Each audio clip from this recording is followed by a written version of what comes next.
Hello friends, আজকে তোমাদের topic হচ্ছে কাইন্ডস অফ সেন্টেন্সের ফার্স্ট কাইন্ড। আজকে আমরা আলোচনা করব অ্যাসার্টিভ সেন্টেন্স সম্পর্কে। দেখো, এই সেন্টেন্সে কোনো অবস্থা, ঘটনা, কাহিনী বা বিষয়বস্তুর বর্ণনা বা কিছু নিশ্চিত উক্তি সাধারণভাবে বা স্টেটমেন্ট রূপে ব্যবহৃত হয় বা বিবৃত হয়।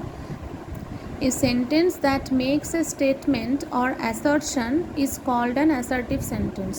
যেমন God is good, the earth is round। ঠিক আছে, এবার সেন্টেন্সের স্ট্রাকচারটা আমরা দেখে নেব। এই সেন্টেন্সটা কীভাবে লিখতে হয়। Subject plus verb plus object বা কমপ্লিমেন্ট প্লাস আদার্স।